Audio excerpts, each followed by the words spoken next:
Donc après cette introduction, je m'appelle François Masson, je travaille en application scanner et je vais m'occuper de cette machine qui s'appelle le Naotome Alpha. Donc on m'a demandé de faire de la formation sur cette machine, mais qui devait aussi s'adresser à des personnes qui ne travaillent pas forcément sur un scanner aujourd'hui. Donc pour certains, il va y avoir des informations qui sont connues depuis longtemps. Pour d'autres, ça va être une découverte. Donc j'ai essayé de faire un mixte entre de la formation de base, et puis de la formation plus spécifique sur cette machine. Donc on va couvrir ces différents points avec des rappels, des particularités des scanners bitube, donc que vous connaissez déjà au CHU avec le Somatom Force.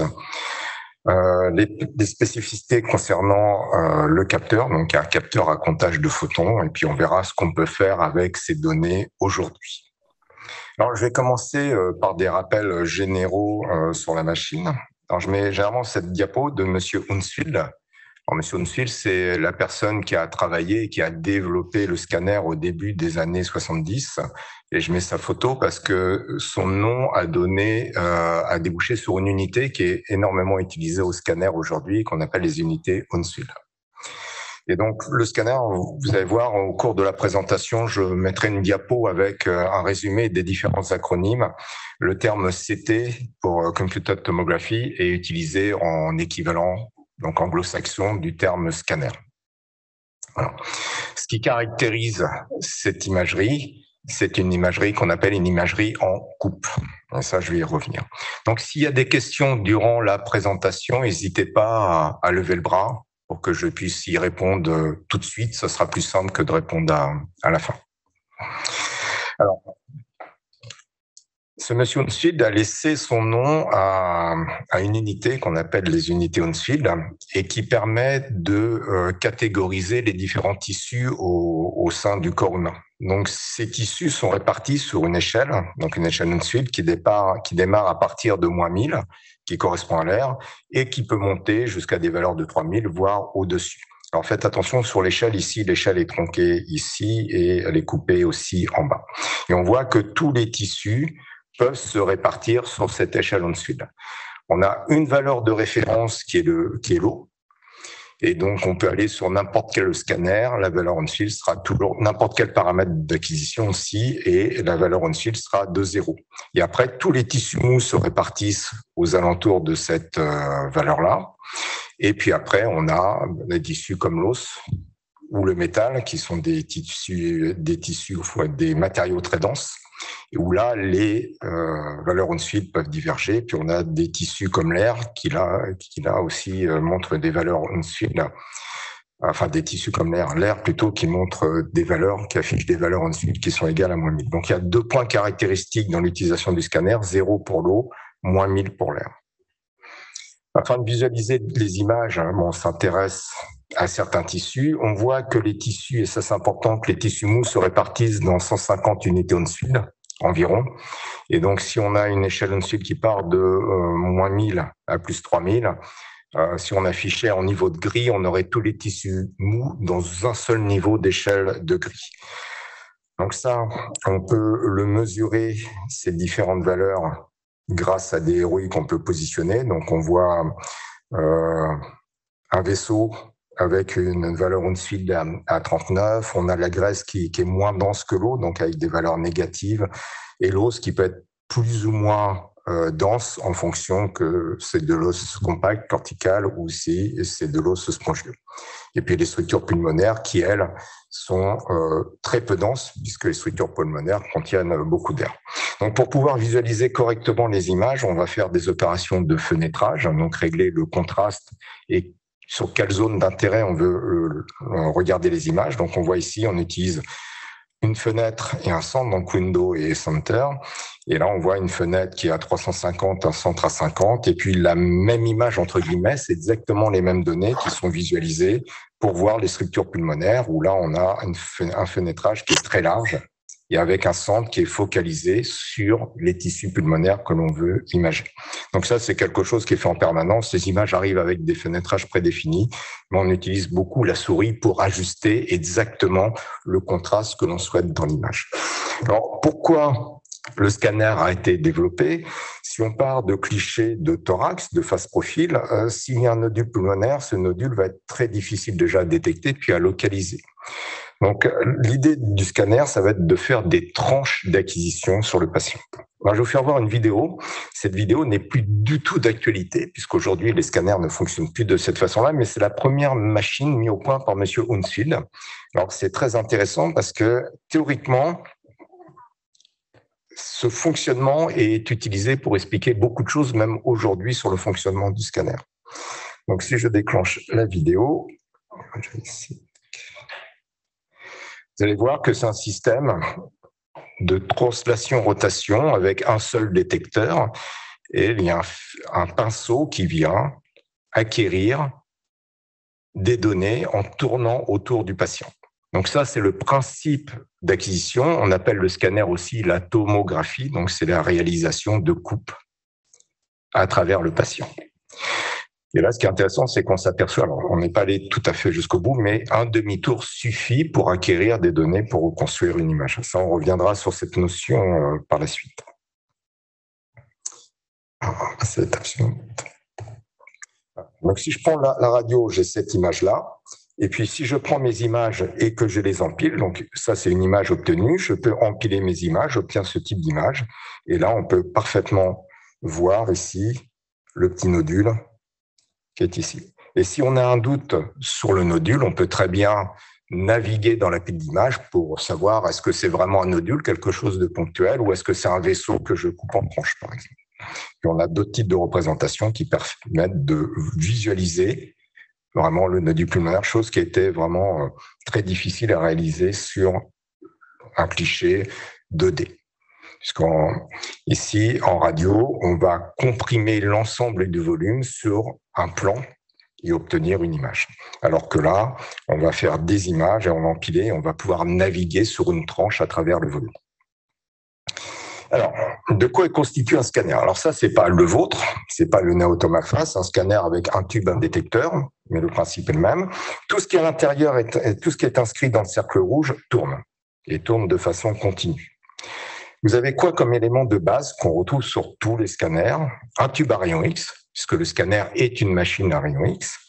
On a un collimateur pour définir l'épaisseur de la tranche d'acquisition. On a un détecteur qui est à l'opposé du tube à rayon X. Et l'on a ici la visualisation des rayons X qui traversent le patient. Donc le patient étant allongé et étant au milieu de l'anneau ici. Donc ça, ce sont des éléments de base. On verra que sur votre machine, il y a un peu plus d'éléments que ça. Il y a le double même. Mais ça, c'est la constitution d'un scanner de base.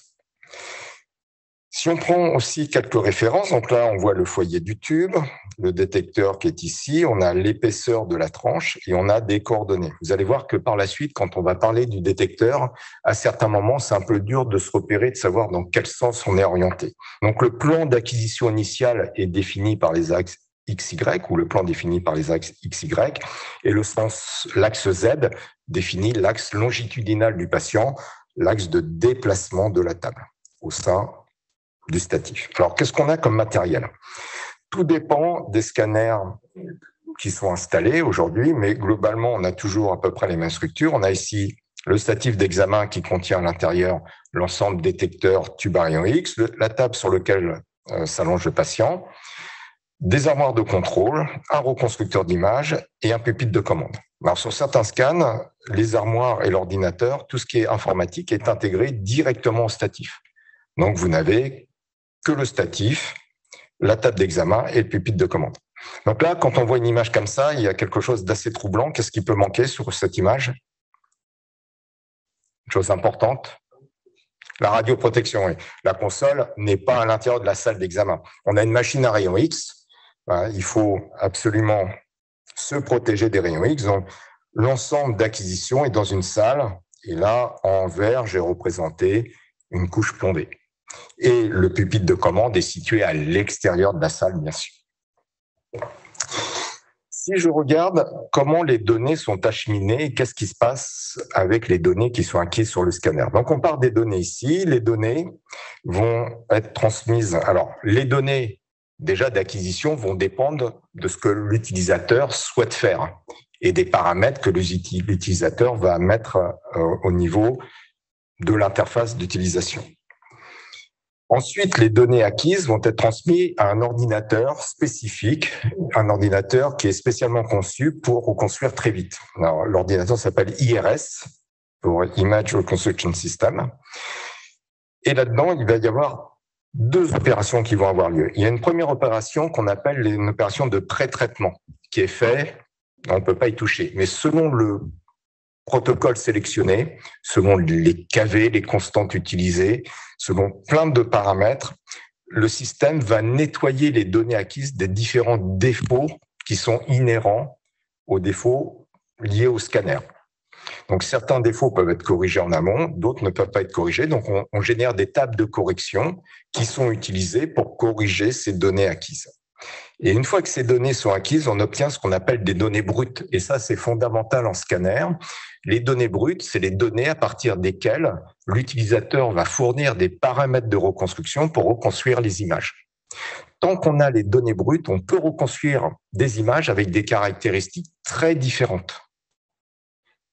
Donc, peut-être que vous, dans votre cadre de recherche, à un moment donné, il faudra stocker les données brutes sur un support externe, par exemple, pour être capable de reconstruire dans les semaines, dans les mois qui suivent, les mêmes images, mais avec d'autres caractéristiques.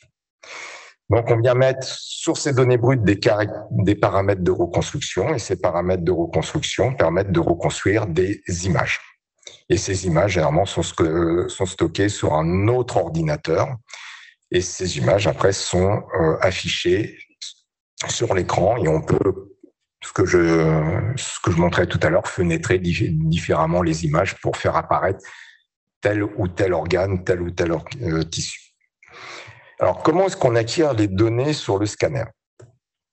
Alors, premier mode d'acquisition, la table est fixe, l'ensemble tourne autour du patient, la table se déplace, l'ensemble tourne autour du patient, et ainsi de suite. Et on acquiert des données tranche par tranche. Donc, ça se déroule de cette façon-là.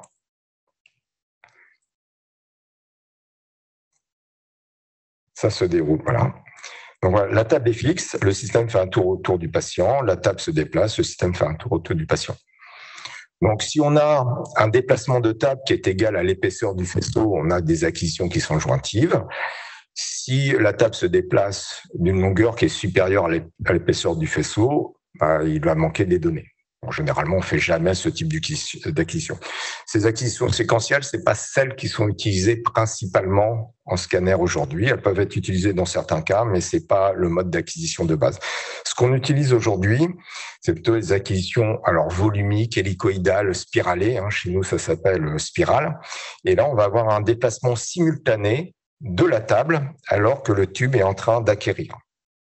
Donc, on voit la table se déplace de façon continue durant la rotation de l'ensemble tube-détecteur. Alors, ça permet d'aller beaucoup plus vite que le mode séquentiel. Si on représente ça, on voit qu'autour du patient, ici, je décris une hélice. Ici, j'ai la largeur, j'étais un peu vite, je vais passer à la diapo suivante. Voilà. Ici, j'ai la largeur des données acquises, donc c'est la largeur de mon détecteur, et je vais pouvoir déterminer un pitch. Alors, un terme, je vais définir certains termes parce que c'est des choses qui vont revenir dans la présentation et c'est des choses qui sont utilisées en scan, donc ça à connaître, qui est le terme pitch. Alors, pourquoi est-ce qu'on a défini un pitch? Et ça, on a défini le terme pitch quand on a commencé à faire ces acquisitions volumiques. Donc, ces acquisitions volumiques de ce type-là, ça remonte aux années 90, c'est pas récent. C'est de se dire, si j'ai une collimation qui est faible avec une avancée faible de table, ça va certainement pas me donner la même chose qu'une acquisition avec une collimation faible, mais une avancée qui est très importante. Et donc, on a défini un terme qui était indépendant finalement de la collimation et de l'avance de table. Donc, c'est le rapport qu'il existe entre le déplacement de table pour un tour de tube et la collimation. Donc, on a le pas de l'hélice qui est l'avance de table pour un tour de tube et la collimation, et ça donne le pitch. Donc, aujourd'hui, on utilise des pitchs qui sont de combien, de quelle valeur en acquisition standard? Personne n'a noté? Personne ne veut répondre? Oh, pardon? Oui, jusqu'à 1,5. 1,5 sur un scanner monotube, on peut aller même sur certaines machines 1,7, mais c'est un pitch qui est élevé. On tourne en fonction des indications des régions anatomiques, 0,5, 0,8, 1,2, 1,5. Voilà. 0,5, c'est pitch max. Non, on verra que sur votre machine, on pourra monter sur un pitch beaucoup plus élevé. Ensuite, il y a une autre définition qui est la définition de la projection. Alors, qu'est-ce qu'une projection en scanner? On va prendre à un instant donné, le tube émet des rayons X et je vais venir lire les données sur le système d'acquisition. Donc, j'obtiens, on va voir qu'il y a beaucoup de canaux qui sont adjacents sur ce système d'acquisition. J'obtiens certaines valeurs. Ce que j'obtiens, c'est ce qu'on appelle une projection. Et cette projection, elle est acquise sous un certain angle. Je vais en acquérir des milliers par tour. Et c'est l'utilisation de toutes ces projections réparties sur une rotation qui va me permettre de reconstruire une image par la suite. Donc le terme projection, c'est important, ça reviendra dans la présentation. Donc on voit que sur votre machine, on peut monter jusqu'à 5300 projections. Tout dépend des protocoles utilisés. Donc ça fait beaucoup, hein. Si on divise par 360, ça fait plus de 15 projections par degré. Donc ça fait tout de même beaucoup d'informations. Et on se doute que si je veux tout de même avoir une certaine précision, qualité au niveau de mes images, plus j'aurai de projections, mieux je serai à même de décrire l'objet que je suis en train d'acquérir. Alors comment ça se présente au niveau utilisation? On voit la plateforme d'acquisition. Donc, par rapport, juste un petit mot, par rapport à la machine qui existe au CHU, le Somatom Force, le Naotom Alpha est exactement à force. Ce qui est différent, ce sont les détecteurs et l'interface d'utilisation. Autrement, au niveau du hard à l'intérieur, c'est la même chose. Donc, ça se présente sous quelle forme, hein? Généralement, on fait ce qu'on appelle un topogramme, un mode radio, le tube est fixe et on fait déplacer la table et on obtient ce qu'on aurait eu sur un cliché 2D. Dessus, je viens positionner une boîte d'acquisition et là, j'ai des images qui sont reconstruites. En bas, j'ai pour gérer tous les éléments pour gérer mon acquisition. Là, j'ai tous mes éléments pour gérer la reconstruction. On verra plus loin, il y a un chapitre justement sur l'utilisation des logiciels et les paramètres qui sont importants à connaître dans l'utilisation d'un scanner.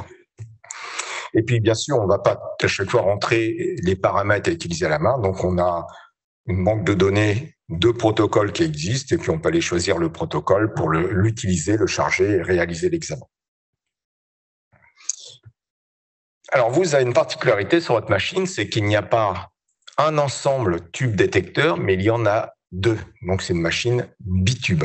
Et on va voir pourquoi on s'est amusé à mettre 2 tubes de détecteurs dans une machine. Donc, ça se présente sous cette forme-là. Et on voit tout de suite qu'entre les deux, on a 2 détecteurs, mais il y en a un qui est plus petit que l'autre. Alors, pourquoi est-ce qu'il y en a un qui est plus petit que l'autre? Bah oui, l'encombrement, tout simplement. Si on avait voulu caser ces 2 détecteurs comme ça dans le statif, il aurait fallu avoir un statif qui soit énorme. Donc, on a un deuxième détecteur ici qui est un peu plus petit que l'autre, tout simplement. Alors, pourquoi 2 tubes, 2 détecteurs? Pour reconstruire une image, on a vu sur la première machine d'Hounsfield, un demi-tour suffisait. Alors aujourd'hui, on a des machines, vous avez vu, on a ce qu'on appelle en éventail, comme ça, on a un détecteur qui est recourbé, on a un éventail de rayons X et l'ensemble tourne autour du patient. Par contre, si on regarde ce qui se passe au centre, on s'aperçoit qu'au centre, un demi-tour suffit. On a une redondance des informations. Alors ça, c'est très théorique parce que dans la pratique, on va éviter cette redondance d'informations. Mais on est dans l'explication théorique. Et tout ce qui est théorie, tout ce qui est définition en scan, c'est toujours défini à l'isocentre, c'est-à-dire au centre de rotation du système. Donc, tout ce qu'on va définir, ça regarde l'isocentre. On s'aperçoit que pour faire une image en scanner, en vérité, on a besoin de faire un demi-tour. Et si on regarde, c'est un demi-tour plus l'ouverture du faisceau de rayons X. Donc, ce qui fait à peu près 2 tiers de tour. Mais là, on est dans le cadre de l'explication théorique, et un demi-tour suffit. Donc, si j'ai une machine qui tourne à une certaine vitesse, sa résolution temporelle sera déterminée comme la moitié d'une durée de rotation, puisqu'un demi-tour suffit. Donc, la machine qui va être installée tourne à quelle vitesse au maximum? 0,25. Comme sur la force. Donc, si on a une rotation à 0,25 ou 250 millisecondes, la résolution temporelle d'une machine monotube sera de 125 millisecondes. Donc, on peut voir ce que ça donne ici, avec une reconstruction en parallèle. Alors, il y a le CG ici, mais simplement, on utilise en chœur, on utilise une synchro avec le CG, mais c'est pas absolument pas obligatoire. Et on va voir qu'ici, alors c'est très stylisé parce que l'on travaille que sur quelques projections. On voit que si je fais un demi-tour, j'ai reconstruit l'image. Donc, c'est très théorique parce qu'en vérité, j'ai besoin d'un peu plus en périphérie, d'un peu plus d'un demi-tour. Mais au centre, un demi-tour suffit. Maintenant, si je regarde ce qui se passe avec, alors, toujours pareil, 125 millisecondes. Si je regarde avec une machine bitube, là, j'ai 2 tubes de détecteurs. Donc maintenant, pour reconstruire la même image que tout à l'heure, finalement, je bénéficie à chaque fois de 2 jeux de données, mais qui sont en quadrature, qui sont décalés de 90 degrés. Et si je fais non pas un demi-tour, mais un quart de tour, j'obtiens une image. Donc maintenant, pour acquérir une image avec un scanner bitube, un demi-tour n'est pas nécessaire, mais un quart de tour suffit. Donc c'est très intéressant parce que la résolution temporelle n'est plus égale à la moitié d'une durée de rotation, mais est égale au quart d'une durée de rotation. Et donc dans ce cas-là, 66 millisecondes. Alors, si on fait le calcul, en vérité, c'est pas 66 millisecondes, c'est 62,5 millisecondes. Alors pourquoi est-ce qu'on a ce 66 millisecondes qui se balade? Voilà, les tubes sont pas montés. On a essayé de faire un détecteur, un petit détecteur qui soit un peu plus grand. Et pour le mettre un peu plus grand, il a fallu le décaler un peu. Et les 2 tubes sont pas à 90 degrés, mais sont à 95 degrés. Et donc, c'est pour ça qu'on a une résolution temporelle sur la machine de 66 millisecondes. Alors, ça, c'était utilisé pour les acquisitions classique. On peut faire aussi une autre utilisation des 2 tubes, c'est de travailler en mode, alors les 2 tubes, on peut les utiliser en spirale, mais utiliser un mode spiralé un peu particulier. Puisque finalement, quand on a 2 tubes de détecteurs, c'est comme si on avait un scanner, on avait un double scanner. Donc, on peut faire une acquisition volumique en utilisant non pas les 2 jeux de données simultanément, mais en utilisant les 2 jeux de données en parallèle. Et à ce moment-là, on a ce qu'on appelle les modes turbo flash ou flash qui permettent ici d'utiliser les 2 jeux de données, donc de tirer énormément sur le pitch. Et là, on peut avoir des pitchs à 3,2. Alors, qu'est-ce que ça signifie, 3,2? Ça signifie 73 cm/seconde.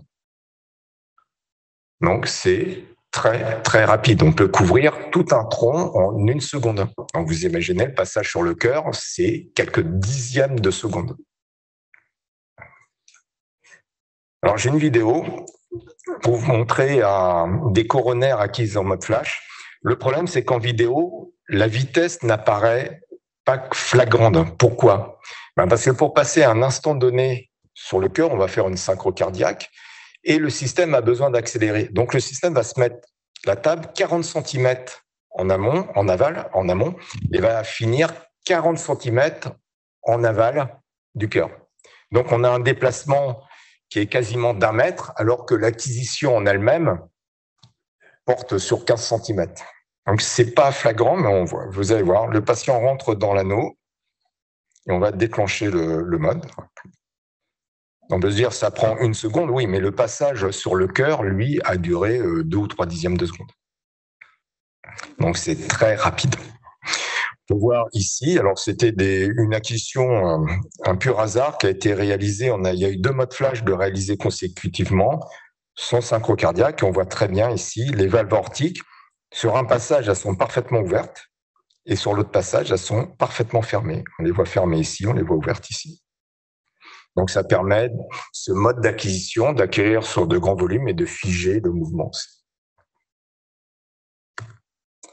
Alors, sur un TAVI, par exemple, qui est une acquisition qui porte sur l'ensemble de l'aorte jusqu'aux iliaques, c'est un mode d'acquisition où on va mettre de la synchro cardiaque parce qu'on souhaite passer un instant précis sur le cœur, un instant précis de l'ECG sur le cœur. Et on peut voir, hein, on met 1 seconde pour couvrir tout ça, mais on met ici, alors j'ai pas marqué, mais on met quelques dixièmes de seconde pour passer vraiment sur le cœur. Donc, le bitube permet d'avoir une résolution temporelle très bonne, 66 millisecondes. Il n'y a pas d'autres scans qui permettent d'avoir cette résolution temporelle-là, et permet aussi de faire des acquisitions ultra rapides. Alors, la particularité de cette machine par rapport aux forces, hormis son interface, qui est la nouvelle interface qu'on utilise sur toutes nos modalités, c'est son détecteur ou ses détecteurs. Et les détecteurs utilisés sur cette machine, ce sont des détecteurs à comptage de photons. Donc, les détecteurs à comptage de photons existent depuis longtemps dans les labos de physique.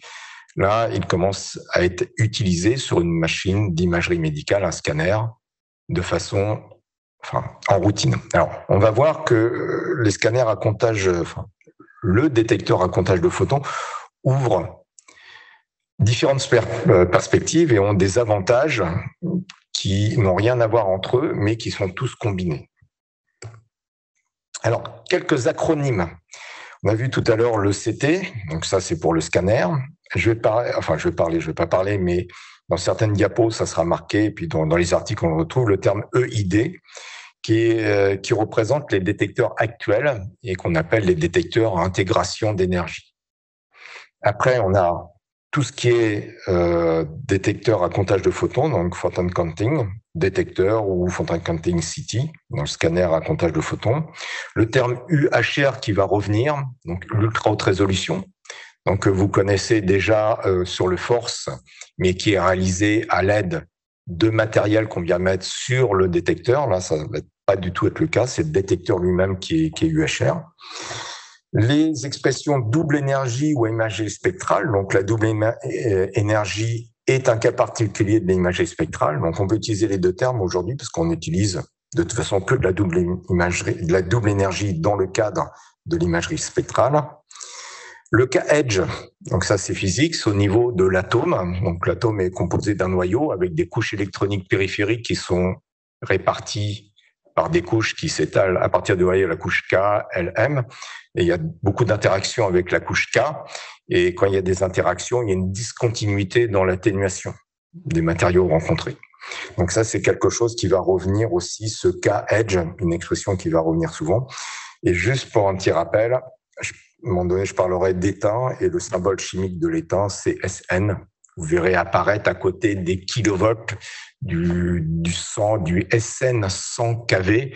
Donc, c'est du 100 kilovolts avec un filtre en étain. C'est la signification. Alors, un petit historique. Au niveau de la société, on a commencé à travailler sur le comptage de photons, on voit, il y a plus de 20 ans, avec de la faisabilité, savoir ce que ça pouvait apporter, si ça pourrait être commercialisé, quel type de matériaux utiliser pour le détecteur. Donc, on a racheté une société, il y a eu un partenariat, et on a racheté une société japonaise pour la fabrication des cristaux pour le détecteur, jusqu'à la commercialisation du Naotom Alpha. Donc, c'est tout de même un très, très long processus.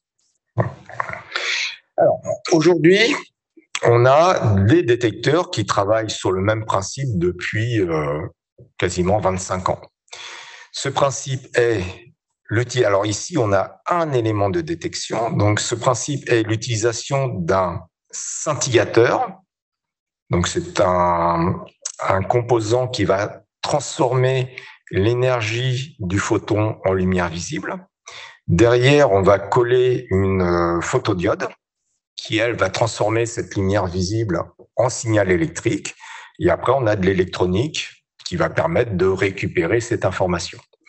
Et ce que l'on fait au niveau de l'acquisition, c'est qu'on va, durant un certain laps de temps, on va mesurer et on va, ce qu'on appelle intégrer, un peu additionner le résultat des interactions de chacun des électrons. Donc, il y a des électrons avec des photons, je veux dire pas des électrons, des photons de basse énergie, de haute énergie. On va intégrer tout ça et au bout d'un certain temps, alors ce certain temps, c'est quelques centaines de microsecondes, hein, c'est pas grand-chose. On va arrêter la mesure et on va venir lire cette valeur. Et cette valeur, c'est ce qui donne, si on cumule la valeur obtenue sur chacun des éléments de détection, c'est ce qu'on appelle une projection. On a à un instant donné un certain signal sur l'ensemble du détecteur, donc par élément. Donc si on reprend une autre vue, on voit ici, on a l'élément de détection. Alors on voit une chose importante, et qui, entre chaque scintillateur, comme il y a de la lumière qui est produite, la lumière peut être produite dans chaque direction, il faut absolument avoir quelque chose de photo opaque, d'opaque entre chaque élément qui sont côte à côte, pour éviter que la lumière générée par un élément interagisse avec l'élément d'à côté. Et puis en dessous, on a la photodiode, l'électronique, et on récupère l'information. Donc là, c'est ce que je vous ai raconté, et on a le signal final qui est proportionnel au cumul d'énergie. Donc pendant X microsecondes, centaines de microsecondes, je vais cumuler le signal.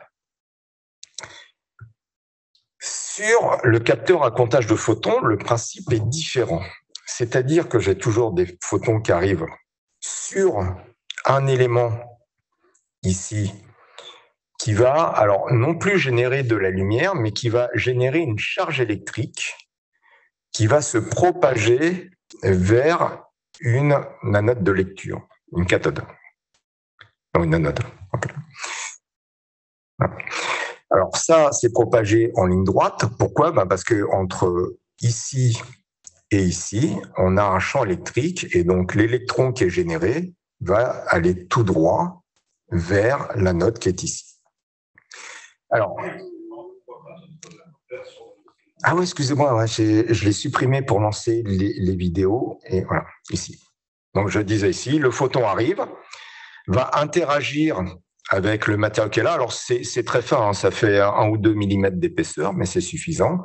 Et il va y avoir un échange d'énergie, et l'électron généré va rejoindre l'anode qui est ici. Et il va la rejoindre verticalement dans ce cas-là. Pourquoi ? Parce que entre ici et ici, il y a un champ électrique, environ 1000 volts, qui fait que l'électron, de toute façon, ne peut partir que de la cathode vers l'anode.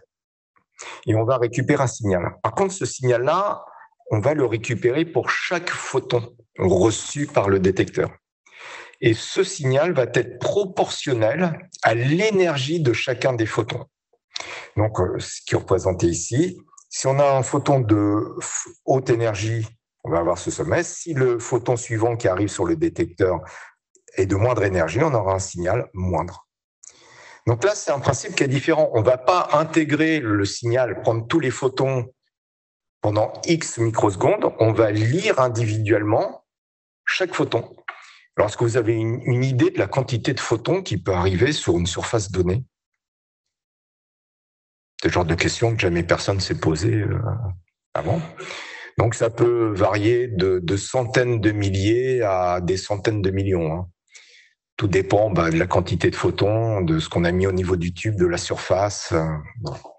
Donc, ça veut dire qu'on passe ici, on verra tout à l'heure, d'un domaine où on faisait une mesure en centaines de microsecondes à des mesures en dizaines de nanosecondes. Donc, il y a un facteur 10 000 au niveau de la lecture. Donc, on voit que technologiquement, on n'est plus du tout dans le même monde.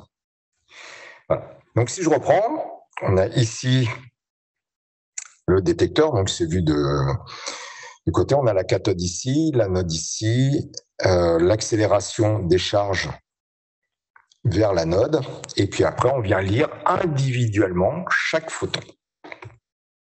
Donc ça, c'est ce que j'ai dit. Et si on compare les deux détecteurs, ce qui est vraiment différent, c'est que là, on intègre le signal durant un certain temps. Donc, on met tous les photons qui arrivent dans un même pot commun et on regarde la valeur du signal qu'on a, à combien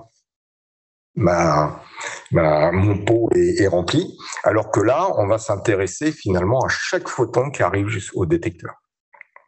Donc ça, c'est vraiment la grosse différence au niveau de la façon de lire les informations. Alors, physiquement, il est composé comment? Donc, sur la machine, ici, vous avez un détecteur qui est ici, qui est le grand détecteur, donc on appelle détecteur A. Et là, vous avez le plus petit détecteur qu'on appelle le détecteur B. Donc, ça donne un détecteur de cette forme-là. Et pour moi, pour dessiner, je l'ai remis à plat parce que c'est beaucoup plus simple à dessiner. Donc, ça, c'est mis à plat. Et on va avoir ici, donc, le patient est allongé dans ce sens-là, comme ça. Et qu'est-ce que l'on a? On a ici, dans le sens des Z, on a 288. Alors, c'est pas réellement élément de détection parce que tout est défini par rapport à l'anode qui est ici, parce que ça, c'est simplement une surface. Il n'y a pas de cellules dedans. Les cellules, les éléments sont donnés par les anodes qui sont ici, donc 288 fois 0,2. Et de ce côté-là, on a 1376 canaux. Donc pour le tube A et un peu moins pour le tube B puisqu'il est plus petit. On a un mode ultra haute résolution puisqu'en vérité, enfin on a un mode standard, on va pas travailler en 0,2 mais on va travailler en 0,4 mm. Et on a un mode ultra haute résolution, donc on va travailler en 0,2 mm mais pas sur la largeur totale du détecteur. Et là on voit qu'on atteint 2752 canaux, 2 fois plus qu'en mode standard. La largeur du détecteur, donc si on multiplie 288 par 0,2, ça fait 57,6 mm, ça fait à peu près 6 cm. C'est exactement la couverture volumique que vous avez sur le Somatom Force aujourd'hui.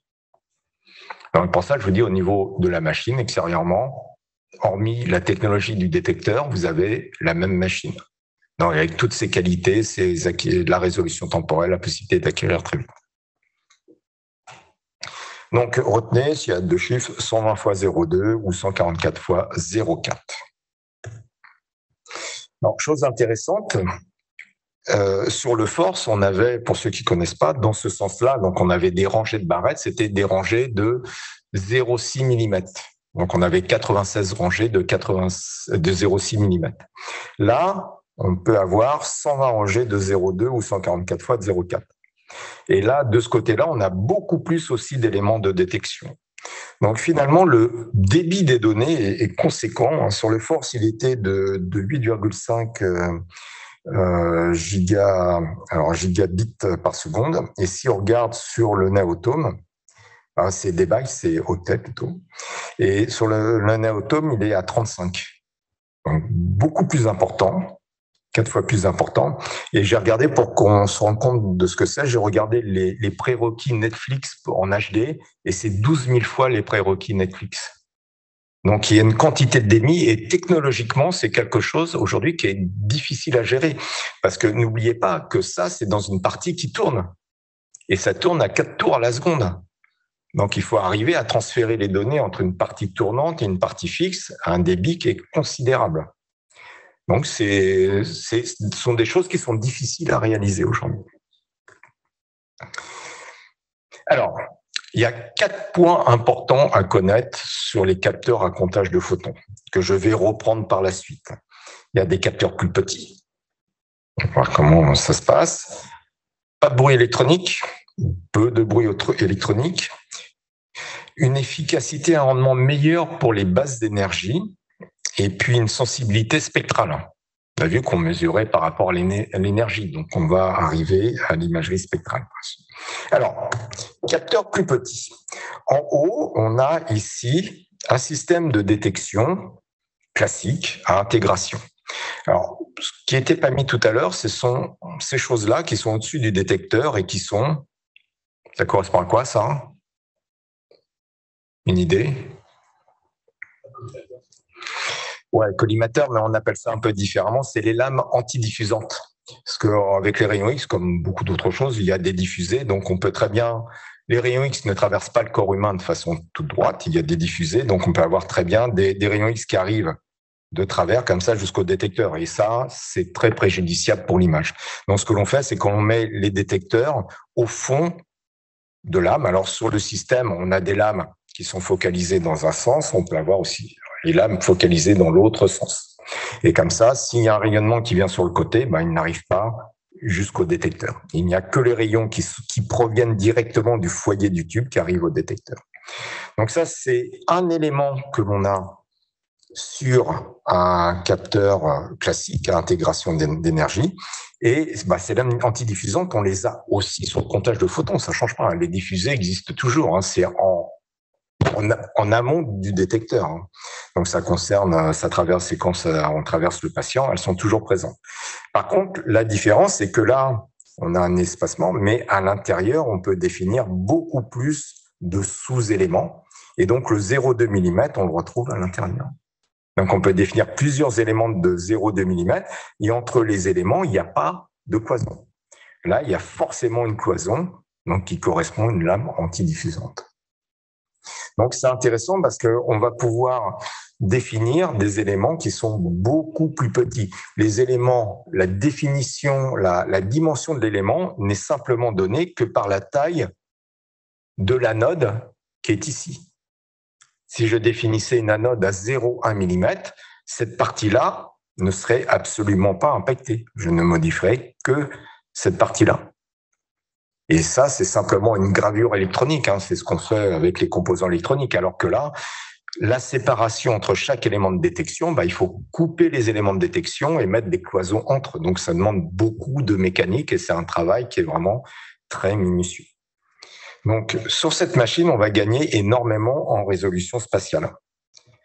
Donc, on peut le voir, hein, en scan, si on veut juger de la résolution spatiale, généralement, on s'intéresse à l'oreille moyenne, donc qui contient, entre l'oreille interne ici et le tympan qui est situé par là. On a ici les plus petits os du corps, et notamment l'étrier, et on voit qu'entre les deux branches de l'étrier, on a environ 2 mm et demi, et on a une très bonne définition de cette image-là. Donc ça, c'est en coupe de 0,2. Voilà. Donc, ce qu'on appelle le mode UHR. Alors, ce qui est très surprenant par rapport aux utilisateurs, alors vous n'avez certainement fait pas beaucoup d'os sur ce type d'examen sur votre scanner, mais aujourd'hui, il faut voir que sur la machine, on a quasiment la résolution en standard que l'on avait avec un mode UHR sur un Force. C'est très surprenant.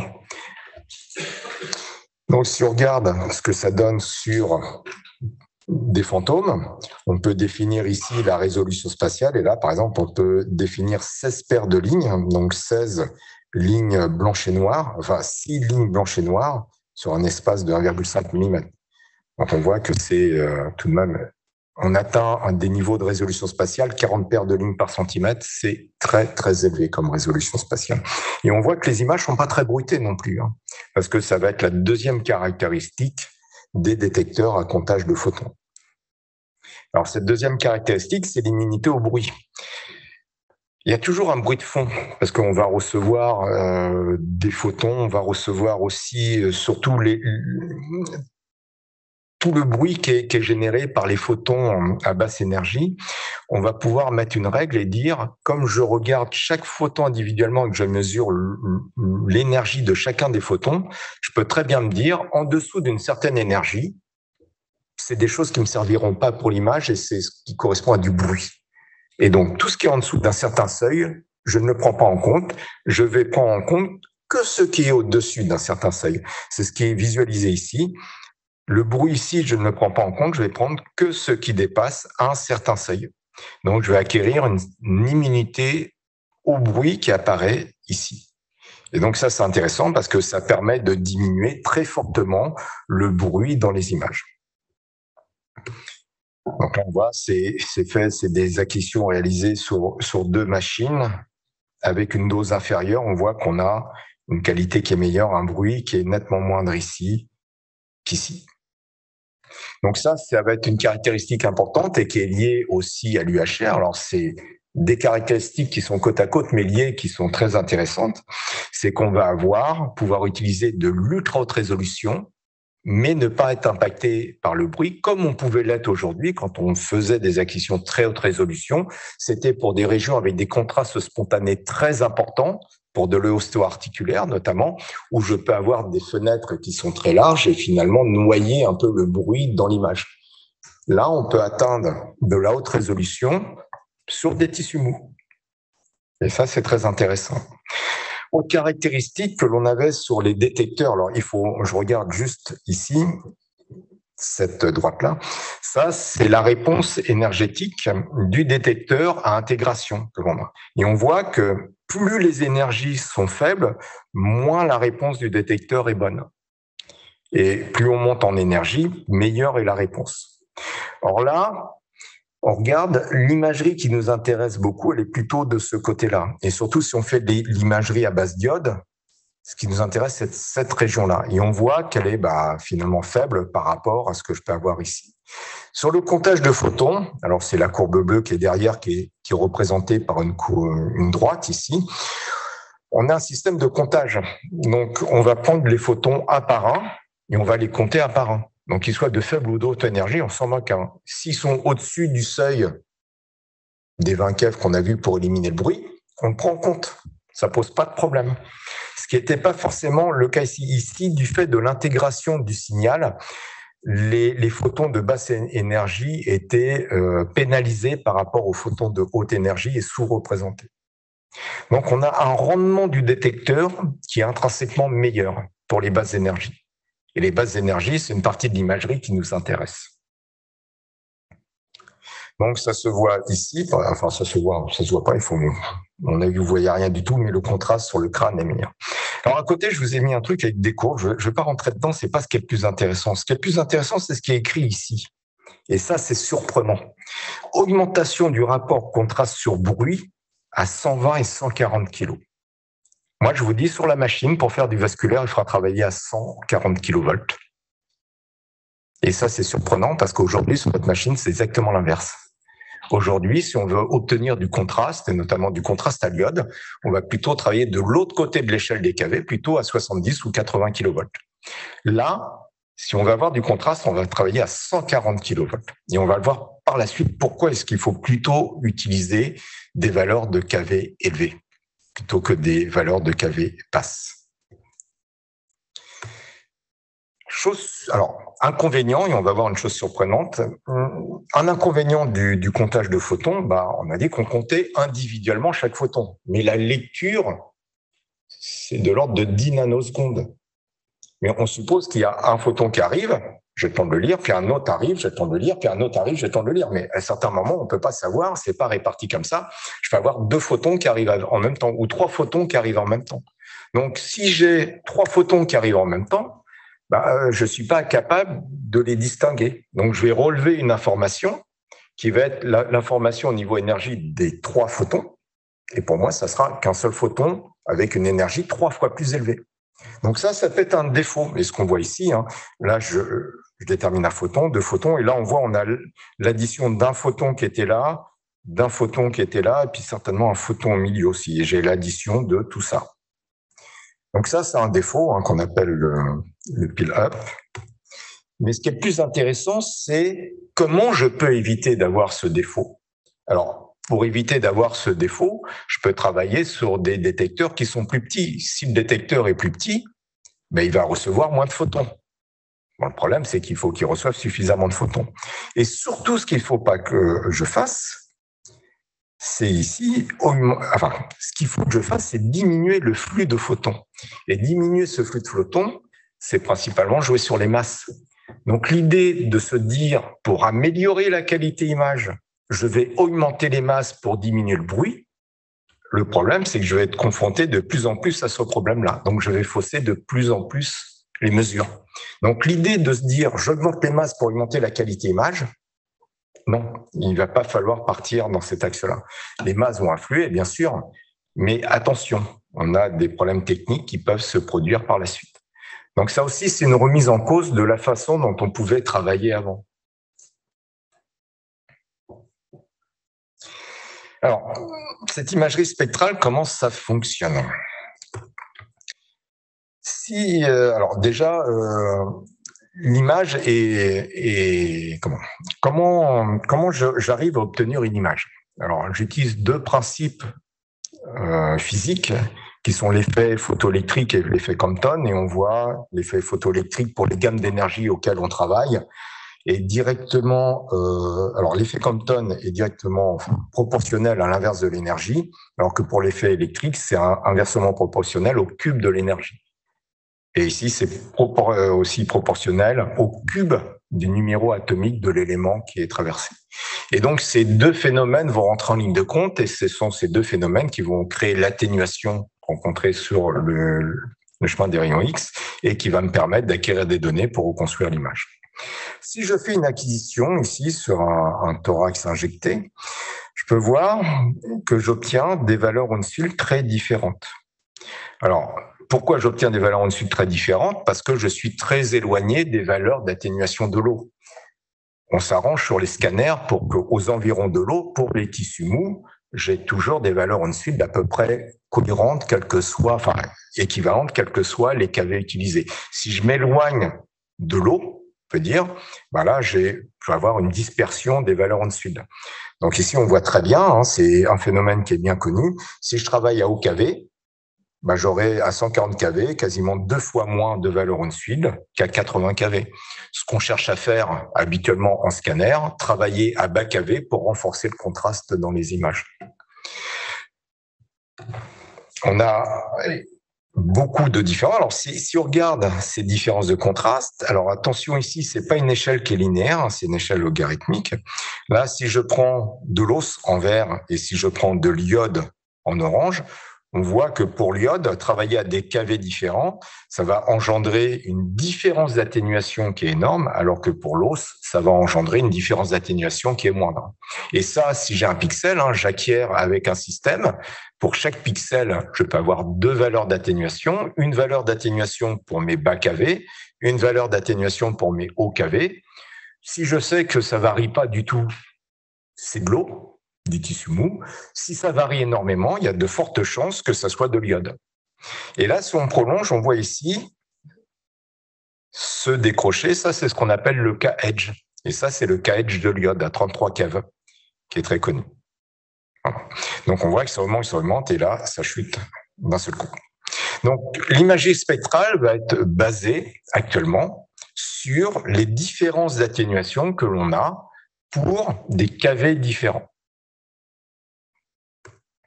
Alors on peut avoir plein de post-traitements qui existent. Attention, sur le Naotom alpha, c'est un principe qui est différent. Tous ces post-traitements n'ont pas été transposés aujourd'hui à ce qu'on fait ou ce qu'on peut faire sur un force, par exemple. Alors là, j'ai parlé de KV, de spectre, de choses comme ça. On va faire quelques petits rappels. Ici, vous avez un spectre de rayon X. Alors, c'est une forme très bizarroïde, ce spectre de rayon X, parce qu'il est composé de 2 choses. Donc, dans un tube à rayon X, vous avez une anode, une cathode. Donc, la cathode est composée d'un filament. Je fais chauffer le filament, ce qui permet de libérer des électrons. Et puis, entre la cathode et l'anode, je mets un champ électrique intense. Donc, ce champ est généré par une haute tension de plusieurs dizaines de kilovolts, donc entre 70 et 150 kilovolts. Et puis, je vais avoir 2 interactions entre ces électrons qui vont être accélérés à partir de la cathode jusqu'à l'anode. Je vais avoir des interactions qui vont avoir lieu avec le noyau du matériau qui compose l'anode.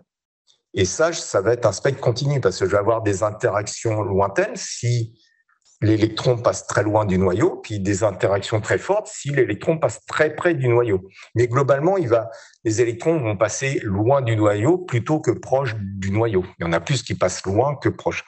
Et donc, on a quelque chose, alors si on le représentait, on aurait une droite ici, avec ici tous les photons qui passent, tous les photons qui sont générés par les électrons qui passent proche du noyau, et ça, de ce côté-là, ceux qui passent loin du noyau. Et puis, je vais avoir des interactions entre ces électrons qui sont libérés par la cathode et les électrons de l'atome qui constituent le matériau de l'anode. Et là, quand j'ai des interactions avec des couches électroniques, là, j'ai pas une énergie qui est libre, j'ai des énergies de liaison qui sont à des valeurs précises. Et donc, quand j'ai des échanges, ça crée ces raies qui sont présentes ici. Alors, il me manque toujours cette partie-là. Pourquoi? Parce que de ce côté-là, ce que je génère beaucoup, finalement, ce sont des photons de faible énergie. Et ces photons de faible énergie sont très vite atténués par le corps humain. Donc, si je devais faire les acquisitions de cette façon-là, beaucoup de photons seraient atténués par le corps humain, participeraient à l'irradiation, mais n'atteindraient jamais le système de détection. Donc, on met des filtres. Alors déjà, il y a l'enveloppe du tube, et puis on met des filtres en sortie de tube pour limiter la partie basse du spectre. Et on obtient ceci. Donc ça, c'est un spectre de rayons X. Et on voit que ce spectre, ben, si je regarde ici, c'est le nombre de photons, et là, c'est l'énergie de chacun des photons. Donc l'énergie, la mesure de l'énergie, c'est les kiloélectronvolts. Donc je vois, je pourrais décomposer pour chaque kiloélectronvolt combien de photons j'ai. J'utilise des kV, et les kV, on a une expression qui existe dans les articles qui sont des fois les kV pic ou KVP ou KV. Alors c'est quoi la différence? Aujourd'hui, il n'y a pas trop de différence. À une époque, sur les tubes, enfin en radiologie, on avait des systèmes d'alimentation électrique qui faisaient que la haute tension au niveau du tube n'était pas forcément constante. On avait des ondulations. Donc on parlait de la valeur max et puis il y avait la valeur efficace des kV. Aujourd'hui, on a des générateurs qui sont parfaitement régulés, donc on a vraiment une valeur continue. Donc ici, si on travaille à 120 kV, l'énergie maximale du spectre sera de 120 kiloélectronvolts. Voilà. Attention, parce que des fois, il y a des confusions entre les kV et les KEV, kiloélectronvolts. C'est pas tout à fait la même chose. Ici, dans ce cas précis, pour ce point précis, c'est la même chose, mais c'est un cas particulier. Puis on voit que ça concerne quasiment pas de photons. Et puis, il y a un dernier point, c'est l'énergie moyenne du spectre. Ça, c'est une donnée importante aussi. Donc, on prend ici l'énergie moyenne représentée par la moyenne de l'énergie de tous les photons présents ici. Alors, juste une petite remarque, quand on traverse, par exemple, les rayons X traversent un objet qui est cylindrique. Si on prend le spectre que l'on obtient à la sortie du cylindre, au centre du cylindre, en périphérie du cylindre, on s'attend à avoir moins de photons, donc à avoir ce spectre un peu plus aplati. Mais en vérité, c'est pas ce qui se passe. On a une déformation du spectre. Pourquoi? Parce que les photons de basse énergie sont beaucoup plus atténués que les photons de hautes énergies. Donc, au milieu du fantôme, on aura une forte atténuation de cette partie-là, alors qu'en périphérie, on aura beaucoup moins d'atténuation par rapport aux photons de hautes énergies. C'est une conséquence, c'est que l'énergie moyenne du spectre, si je supprime ici, donc si je supprime des photons, l'énergie moyenne va se décaler vers les valeurs les plus élevées. Donc j'ai moins de photons, mais l'énergie moyenne du spectre s'est décalée vers les énergies les plus élevées. C'est ce qu'on appelle le durcissement du faisceau. On se dirige vers des énergies plus élevées. Et ça, si c'est pas pris en compte dans la reconstruction, on peut obtenir des zones d'inhomogénéité au niveau du fantôme. Voilà. Si j'ai un spectre de rayon X qui ressemble à ça, en lumière visible, ça s'appellerait comment ça? Un spectre monochromatique, c'est ce qu'on appelle. Ils en utilisent dans la guerre des étoiles, beaucoup. Un laser. Un laser, c'est si on prend le spectre lumineux, on a plein de lumières, plein de couleurs différentes. Et puis si je prends qu'une longueur d'onde précise, j'ai un laser. Le laser fonctionne à une longueur d'onde. La machine, le Naotom Alpha, fonctionne de cette façon-là. C'est-à-dire qu'il récupère des informations de différentes énergies et lui va reconstituer des données qui sont mono-énergétiques. Ça, c'est important pour bien comprendre. Donc, lui va travailler sur des données mono-énergétiques de base. On reviendra dessus tout à l'heure. Ouais. Sur le développement, ça, c'est la reconstruction.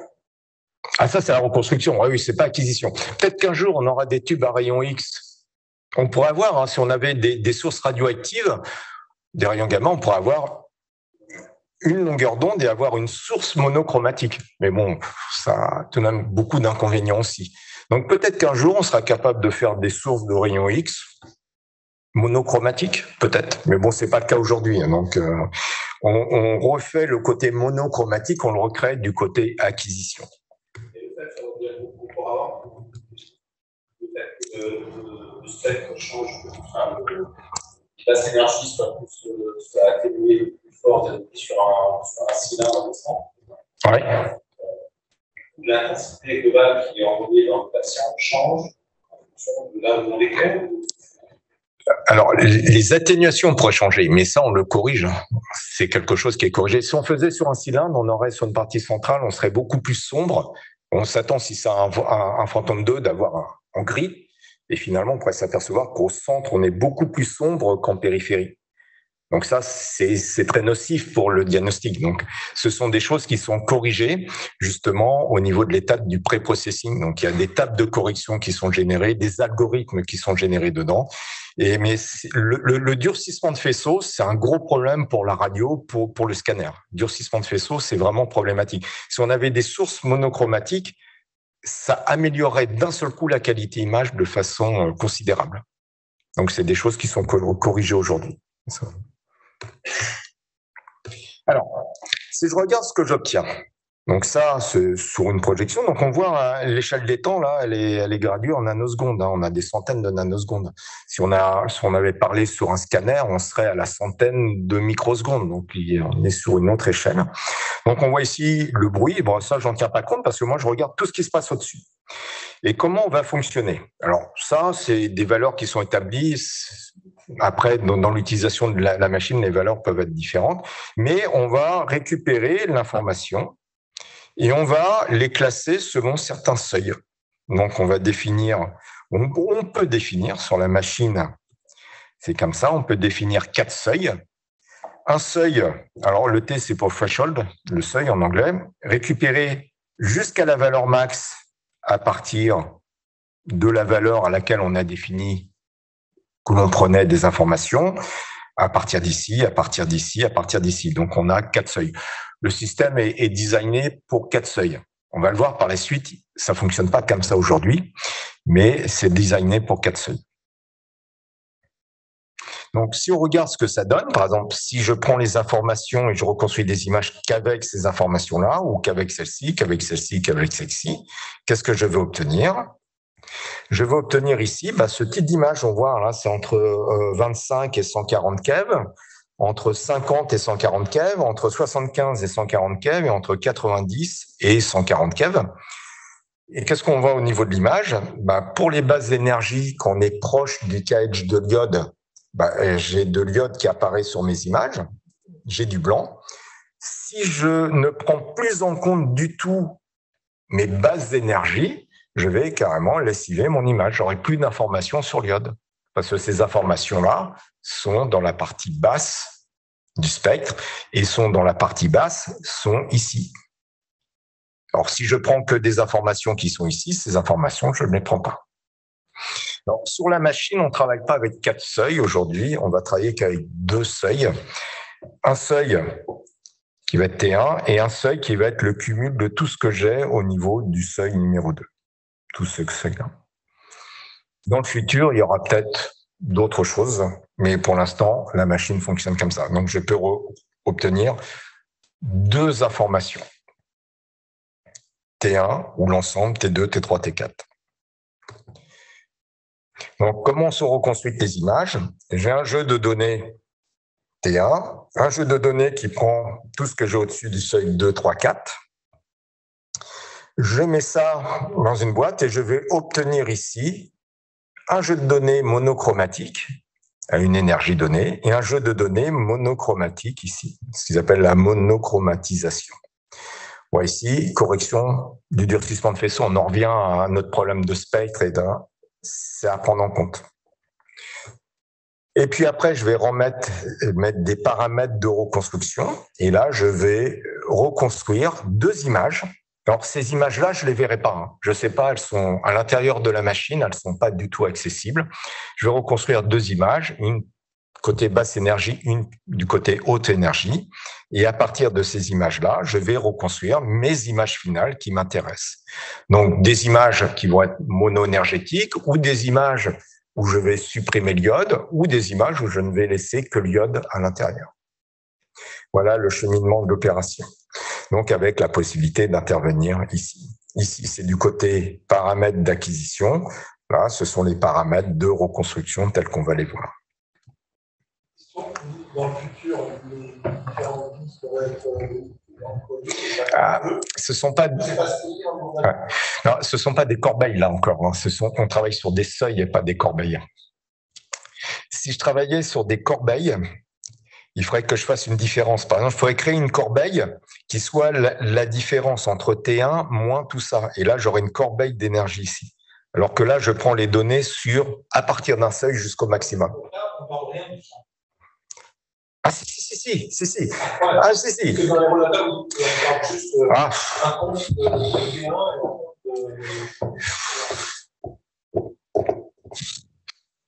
Est-ce qu'on garde les 4 seuils ou pas? Et je suis incapable de vous répondre.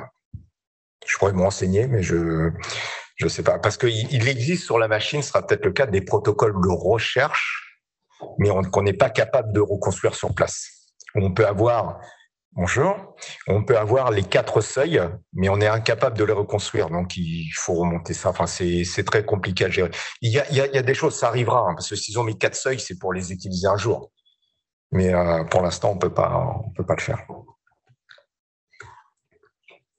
Alors, si on regarde ce qu'on obtient, donc ça, c'est le jeu mono-énergétique que je peux obtenir ici. Le deuxième jeu mono-énergétique issu de T1 et issu de T2, T3, T4, voilà, d'un spectre et de l'autre spectre. Pour faire des calculs, parce qu'on va faire des calculs, on va simuler des énergies qui sont situées ici, même au-delà de l'énergie la plus élevée, puis même en deçà de l'énergie la plus basse. Mais pour faire des calculs corrects, on a intérêt à avoir des jeux de données qui sont bien espacés, parce que si les jeux de données sont superposés, on ne peut pas faire d'interpolation entre les deux. Et donc, c'est pour ça qu'ici, on travaille à 120 ou à 140 kV. Et on voit à 140 kV, on a des jeux de données qui sont plus éloignés. Nos 2 jeux de données mono-énergétiques sont beaucoup plus éloignés. Et c'est pour ça qu'aujourd'hui, il est préconisé, et je ne sais pas si on peut faire autrement même, de travailler à 120 et encore mieux à 140 kV pour obtenir des jeux de données qui sont éloignés, pour pouvoir simuler des jeux mono-énergétiques à très basse énergie et donc renforcer le contraste. Donc le cheminement intellectuel est différent d'avant. Avant, on utilisait directement les bas kV pour augmenter le contraste dans une image avec de l'iode. Aujourd'hui, c'est pas le cas. J'utilise des hauts kV pour obtenir des jeux de données qui me permettent de faire des interpolations qui me permettront d'obtenir l'imagerie en basse énergie, en bas keV, et en bénéficiant du meilleur rendement pour les basses énergies, en bénéficiant du bruit qui est moindre. Donc, c'est un cheminement qui est vraiment différent. Alors, si on regarde sur un fantôme, on voit ici, sur le même fantôme, on a des kV différents, mais l'image est reconstruite à la même énergie, à 65 keV, et on voit que la valeur en dessous est exactement la même sur l'iode. Alors que si j'avais fait cette acquisition sur le force, j'aurais réussi, par exemple, 400 HU, 400 unités Hounsfield, là j'en aurais peut-être eu 300, et puis là j'en aurais peut-être eu que 200. Voilà. Donc on a une meilleure stabilité en faisant de cette façon-là des valeurs Hounsfield, malgré l'utilisation de kV différents, puisque l'imagerie va être fournie en énergie, en keV, et non plus une imagerie des kilovolts, en fonction des kilovolts. Et pour avoir une bonne imagerie en contraste, on a intérêt d'utiliser des kilovolts élevés. Alors, comment ça se passe dans le logiciel, donc, qui s'appelle Somaris 10. Actuellement, sur le Force, vous utilisiez Somaris 7. Donc ici, on a la zone d'acquisition, on gère les acquisitions, on a des choses aussi de ce côté-là. Et puis, si j'affiche les paramètres d'acquisition, on a 3 grosses familles: choix du protocole, gestion de la dose et le temps d'acquisition. Donc, le choix du protocole, si on va voir les noms de protocoles, alors ce qui est agréable, c'est qu'on peut changer carrément de protocole à l'intérieur. Alors, non, on peut changer de mode d'acquisition à l'intérieur du protocole. On n'est pas obligé d'aller chercher un autre protocole pour changer de mode d'acquisition. Et on retrouve dedans ce qu'on connaît, de la spirale, de la séquence, du flash. Des modes d'acquisition, alors qui peuvent paraître un peu surprenants, du Quantum Plus. Alors ça, c'est le mode de base, 144 x 0,6. On va avoir du Quantum aussi. Puis, je rentre pas trop dans les détails, et de l'ultra haute résolution qui est en 120 x 0,2. Puis après, on a toujours le filtre éteint que l'on peut mettre ou pas mettre. Ça va jouer sur le type d'acquisition. Ce qui est important de savoir, c'est que les acquisitions de base sur la machine, c'est surtout le Quantum Plus. C'est ça, c'est le mode à 144 x 0,4 et le mode ultra haute résolution. Mais si on est en ultra haute résolution, on ne pourra pas forcément faire de traitement spectral. Donc, on peut très bien acquérir en ultra haute résolution pour avoir des images à 0,2 mm sans traitement spectral. Et il suffit juste de reconstruire en 0,4 mm pour pouvoir bénéficier du traitement spectral. Mais là, on est en train de parler, passer de 0,2 à 0,4, ça double. Aujourd'hui, on est en 0,6. Et si je veux être en 0,4, c'est le mode UHR que l'on a, mais au prix d'un bruit qui est très élevé ou d'une dose qui est très élevée. Là, ça ne sera pas le cas. Donc, il y a beaucoup de bénéfices. Est-ce que pour bénéficier de ça, ça peut encore plus augmenter la population? Ah oui, après on peut reconstruire, c'est des écoles. Moi, je parle. Ah oui. Ah, l'acquisition, non. 0,2, 0,4. C'est soit le mode Quantum Plus, soit c'est de l'UHR. Le Quantum, c'est simplement, ils ont regroupé dans Quantum tout ce qui était 70 kV, 90 kV, tout ce qui était 100 SN et le 140 SN. Voilà. Mais quand j'utilise ces modes-là, forcément, les deux jeux de données mono-énergétiques sont beaucoup plus rapprochés et il y a d'autres problèmes qui sont engendrés et je ne peux pas faire tout le traitement spectral que je peux faire quand je suis en Quantum Plus. Il y a soit des empêchements, soit beaucoup de limitations. Si je fais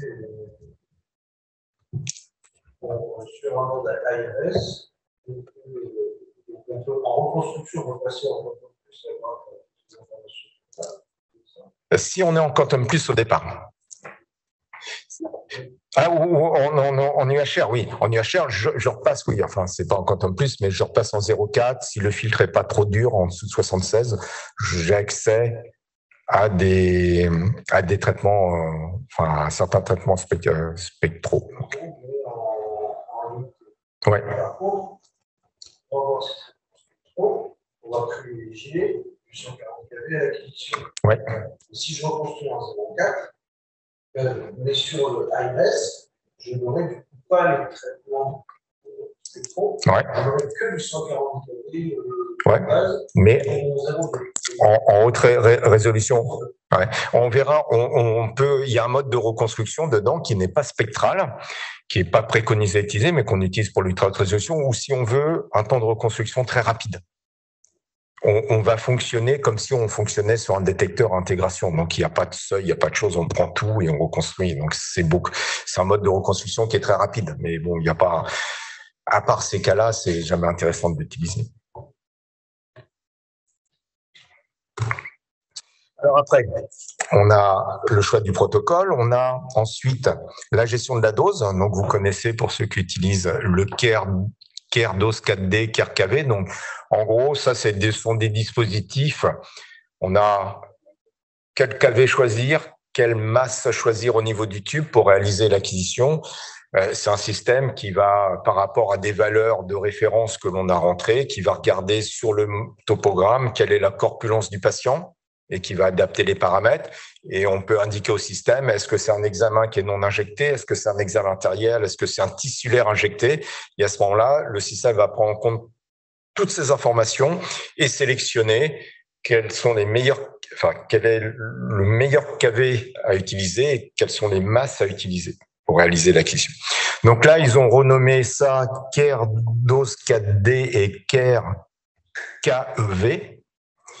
Et ça, c'est surtout valable pour alors, il y a beaucoup de choses dedans, mais c'est surtout valable pour le mono-énergétique plus, au niveau du fonctionnement. Mais là, je ne vais pas trop rentrer dans les détails. Il y a 2 diapos, je présenterai. On verra plutôt avec les gens qui travailleront vraiment sur le scan, parce que là, c'est rentré dans les détails et je pense que je vais perdre beaucoup de monde dessus. Donc, il y a toujours ces systèmes de CARE dose 4D, CARE KV, mais ça s'appelle CARE KEV qui existent sur la machine. Tout ce qui est durée d'acquisition, donc on retrouve le pitch en acquisition standard, pitch qui varie entre 0,35 et 1,5, et puis qui peut aller jusqu'à 3,2 pour les acquisitions flash. Et puis les vitesses de rotation qui peuvent varier entre 0,25 par tour jusqu'à 1 seconde par tour. Alors pourquoi des vitesses différentes? C'est qu'on a tout de même un tube derrière, on peut avoir une histoire de gestion de constante, de chauffe de tube, voilà. Sur la machine, toujours pareil, ça n'a pas changé, indépendance de la dose et du pitch. C'est toujours pareil, c'est vraiment le même fonctionnement que sur le force. Les paramètres de reconstruction, donc ils sont gérés de ce côté-là. Donc qu'est-ce qu'on a comme paramètres importants? Si on prend, il y a l'épaisseur et l'incrément, l'aspect de l'image, la taille de l'image, correction des artefacts métalliques qui nous embêtent beaucoup en scanner, et tout ce qui est imagerie spectrale que l'on peut faire sur le scan. Alors, épaisseur et incrément de reconstruction, donc je peux choisir librement mon épaisseur de reconstruction. L'incrément, qu'est-ce que ça veut dire? Incrément, je vais faire une acquisition de là jusque là. Je suppose que ma première image est ici et ma seconde image, je la positionne où? Je dis au système, tu avances de tant de millimètres et tu fais cette image. Tu avances de tant de millimètres, tu fais cette image. Ça, c'est l'incrément de reconstruction. Donc, si je fais des images de 5 mm avec un incrément de 5 mm, j'aurai des images jointives. Si je fais des images de 5 mm avec un incrément de 3 mm, je vais avoir des images qui vont légèrement se chevaucher. Alors, pourquoi je serais jointif? Pourquoi je serais chevauché? Si on prend une reconstruction sur le bassin, là, on voit le bassin ici, le rachis, il y a un injecté ici, de 10-10, donc on voit des images qui sont pas très jolies, elles sont assez floues parce que c'est du 10 mm, et on voit ici ce qu'on appelle les marches d'escalier. Parce que j'empile, j'ai quelque chose qui est en biais, mais je prends des images qui font que des millimètres. Donc, dans mon image, j'ai quelque chose qui est vertical que je retrouve ici. Donc, ça fait des images en marge d'escalier. Si je veux limiter ça, j'ai deux choses que je peux faire en parallèle. Je peux diminuer l'incrément de reconstruction, je peux diminuer l'épaisseur de coupe. Et on voit en diminuant, j'ai des images qui sont nettes et sans marge d'escalier. Aujourd'hui, les scans, il n'y a plus de compromis. On peut faire des images très fines et en empiler. Après, ça fait beaucoup d'images. Ça aussi, c'est quelque chose qui sera à prendre en compte sur la machine parce que faire des images de 0,2 mm, on en fait beaucoup plus que si on fait des images de 0,6. Donc, on peut générer beaucoup d'images sur la machine. Le problème, c'est qu'on ne peut pas faire une reconstruction épaisse, et après, on va en faire une deuxième juste sur un force. Ah si.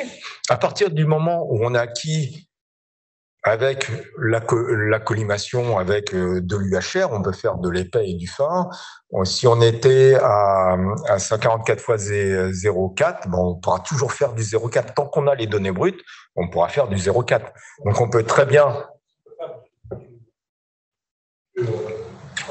juste sur une région. Oui, bien sûr. Quand on a fait une acquisition ici, je peux très bien décider de reconstruire que ça. Ça pose aucun problème. XY, si, on joue sur le fauve, on va le voir. Ouais, mais c'est comme aujourd'hui, on adapte le fauve. Oh, ça doit être toujours 5 cm, je pense. C'était ça sur le fauve, on ne fait jamais 5 cm. Quoique sur la machine, je ne sais pas trop. Comme la résolution spatiale est énormément augmentée, avant, si on faisait de la reconstruction sur 5, c'était pas terrible. Mais bon, si on arrivait aux limites intrinsèques de la machine. Là-dessus, sur le Naotome, sur l'alpha plutôt, parce que, juste un petit aparté, les machines avant, nos scanners s'appelaient Somatome quelque chose. Alors, il y a eu des gammes, Somatome définition quelque chose aussi. Maintenant, ça s'appelle Naotome parce que c'est un nouveau détecteur et donc c'est une certaine révolution au niveau de l'imagerie. Donc, ils ont créé une nouvelle famille et il s'appelle Alpha parce que c'est le premier de la série. Donc, j'attends impatiemment au micron. Je ne sais pas ce que ça donnera. Donc, après, on a l'aspect de l'image. Donc, l'aspect de l'image, est combinée, bien sûr, par l'épaisseur de reconstruction. Si j'ai une image qui est très fine, je vais voir du détail, l'image va être un peu plus bruitée. Si elle est plus épaisse, j'aurai un peu moins de détails, elle sera moins bruitée. Donc, par le filtre de reconstruction, on filtre toujours les données avant de les reconstruire.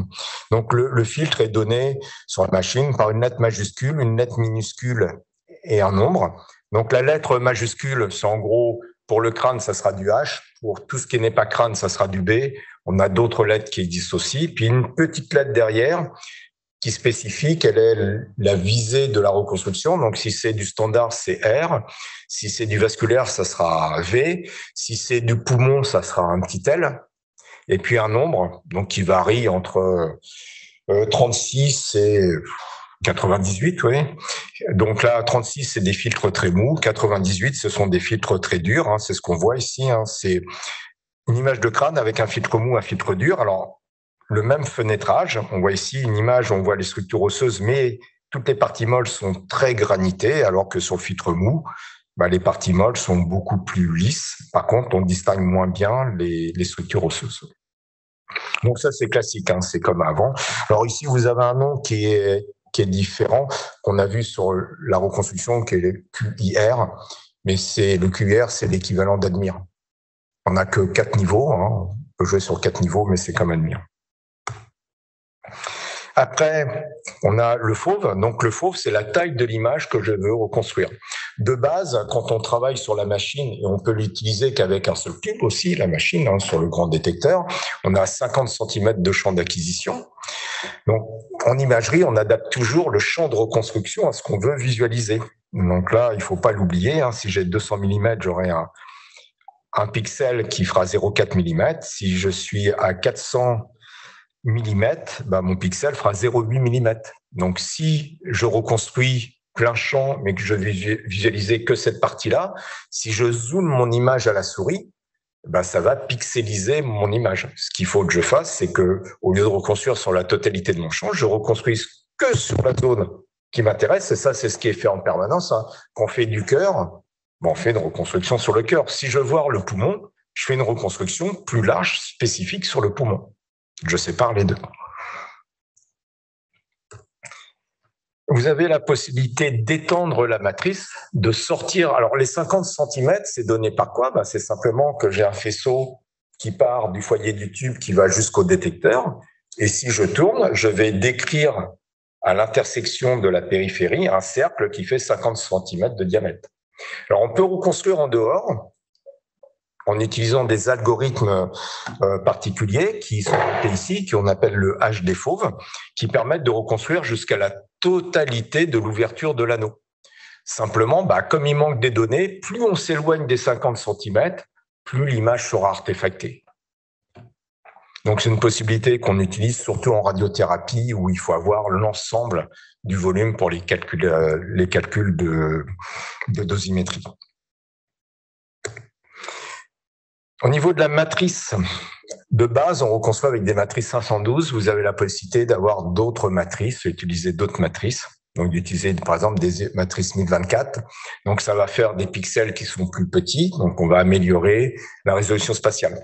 On a un mode automatique parce que c'est pas forcément utile de reconstruire toujours avec une matrice de 1024. Et le système va décider automatiquement de quelle matrice utiliser en fonction du filtre de reconstruction et en fonction du fauve utilisé. Voilà. Donc, on voit un exemple ici sur une cheville. On voit en 1024 et puis en 512 ici. On a une résolution spatiale qui est tout de même meilleure ici.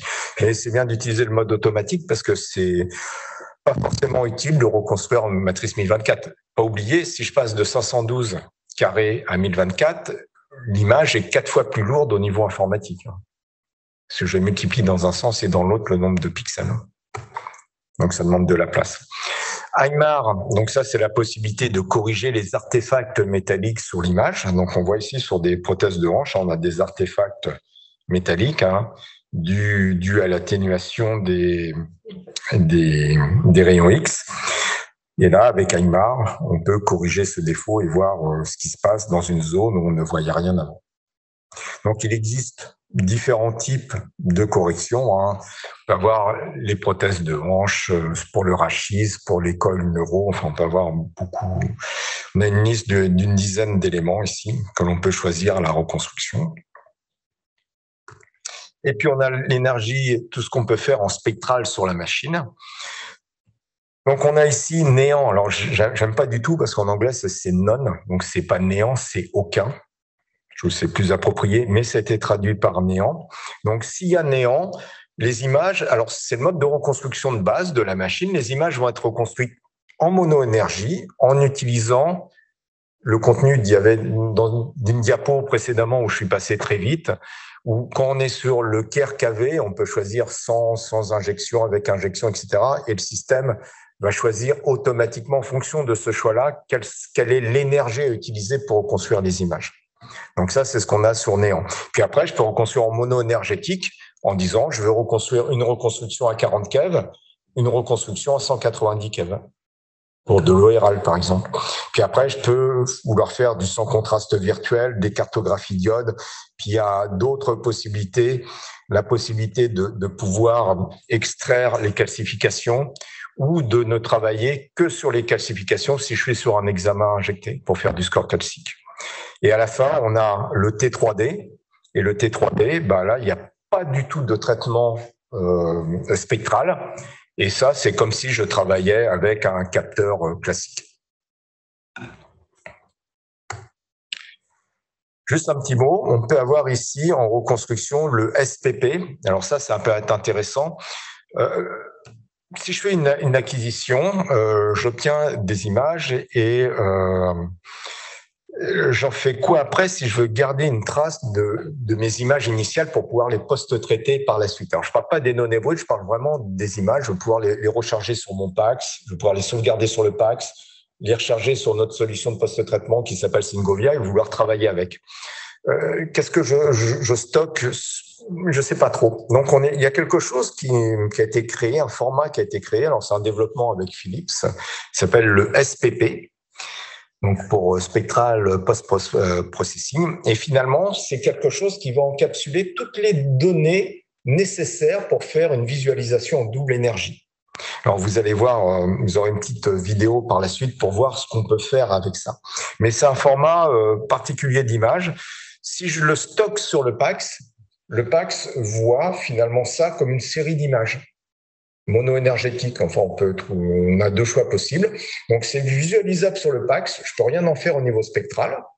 Mais si je récupère du PAX sur le Syngovia, là, je peux traiter en imagerie spectrale. Alors, exploitation de l'imagerie spectrale.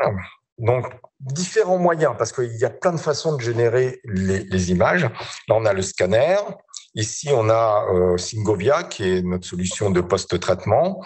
Et puis là, on a le PAX. Donc, soit on peut générer les images, les envoyer directement sur le PAX. Donc, je crée mes images sur le scan et je les envoie sur le PAX. Soit je peux envoyer cette série SPP à VIA, les traiter manuellement et envoyer le résultat sur le PAX, ou soit je peux demander au système de traiter automatiquement les données sur VIA pour les renvoyer sur le PAX. Et puis, je peux faire d'autres choses aussi qui n'ont rien à voir avec le traitement spectral. Dire, je veux faire du déroulé d'écho, du déroulé de rachis, des choses, et envoyer directement les résultats sur le PAX. Donc, j'envoie à VIA, je dis à VIA, qu'est-ce que tu fais avec ces données? Ces données sont envoyées sur le PAX. C'est ce qu'on appelle les rapid result chains. Donc, pouvoir générer automatiquement des résultats. On n'ouvre pas VIA mouline. Je lui ai dit ce que je voulais faire avec les données via mouline et renvoie les résultats automatiquement sur le PAX. Après, si je veux travailler avec cette série SPP, on voit ici, j'ai une série d'images et je peux aller sur le menu ici et choisir. Je veux faire du mono-énergétique. Je peux sélectionner quelle est l'énergie. Alors, c'est visualisé ici, mais par des petits symboles. Mais dire, je veux travailler à basse énergie pour renforcer le contraste ou je veux travailler à haute énergie. On voit, on a une image très, très blanche ici. Donc, je peux la fenêtrer, mais là, c'est une image dans laquelle le contraste est énormément renforcé. Et puis, je peux aller chercher d'autres imageries. Donc, en travaillant avec, là, je vois, si je monte au niveau énergie, je vais lisser le contraste. Puis là, je peux demander de faire plutôt une imagerie en iode, ou après, bon, je ne vais pas faire toute la vidéo, il y a une imagerie VNC, donc sans contraste virtuel, mais en couleur. On peut faire ceci aussi sur de l'ORL, hein, une acquisition ici. Alors, 70 keV, hein, c'est à peu près ce que j'aurais eu comme imagerie si j'avais fait à 120 kV.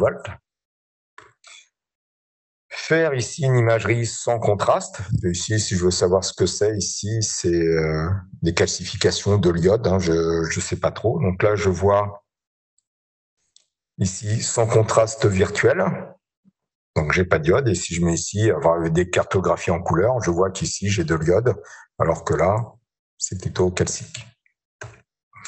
Pareil sur le poumon, hein, si on fait des perfusions pulmonaires, bon, ça, c'est des choses qui existaient déjà aujourd'hui. Hein. On peut faire des cartographies de prise d'iode dans le cadre de recherche d'embolie pulmonaire ou voir des parties du poumon qui prennent pas l'iode, finalement, sur des cartographies d'iode. Et puis ici, pouvoir enlever les calcifications sur des réseaux, sur un réseau artériel.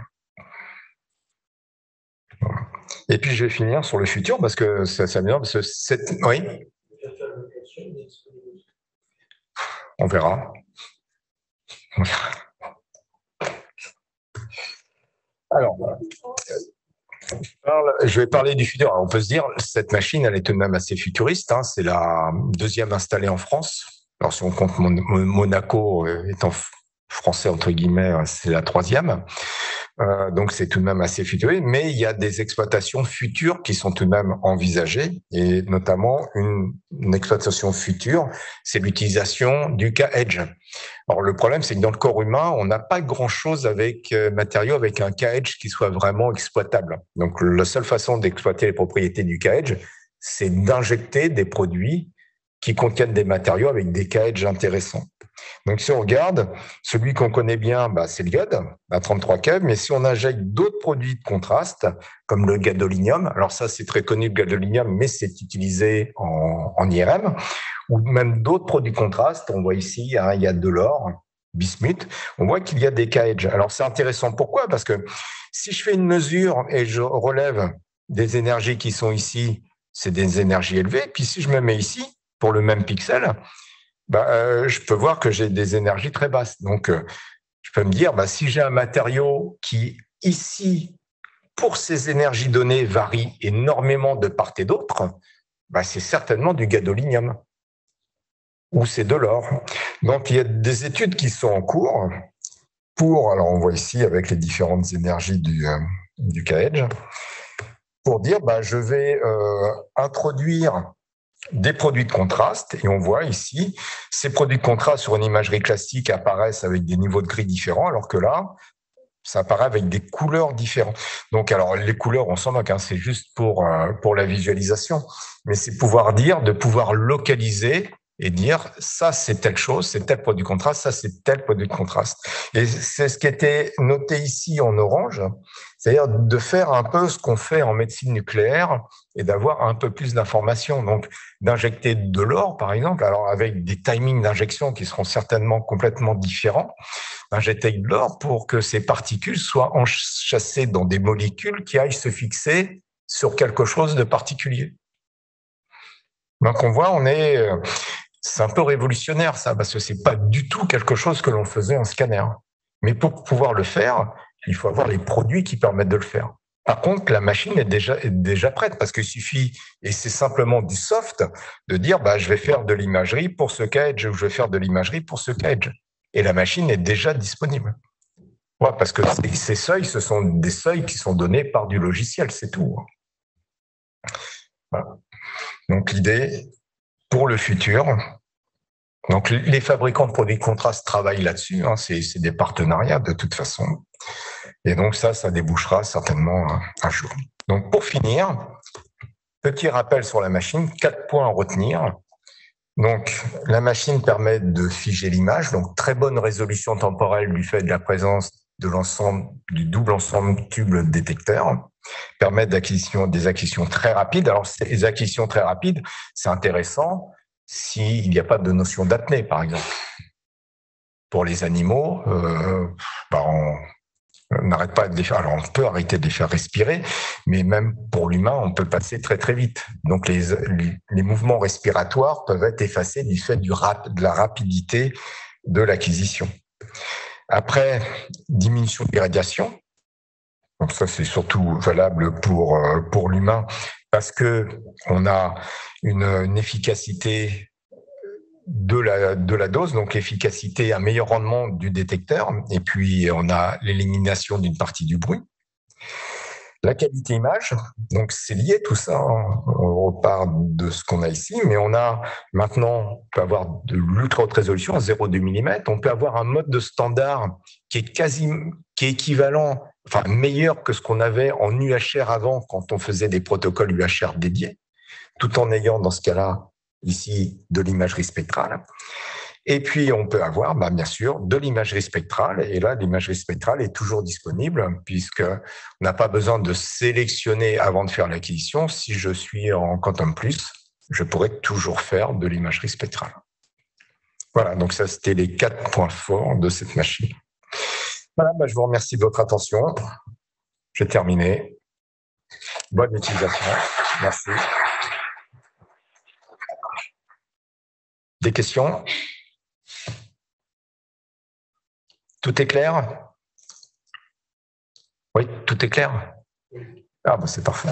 En haute résolution, il y a la scène processus. Oui, je vois pas pourquoi. Oui, enfin, oui.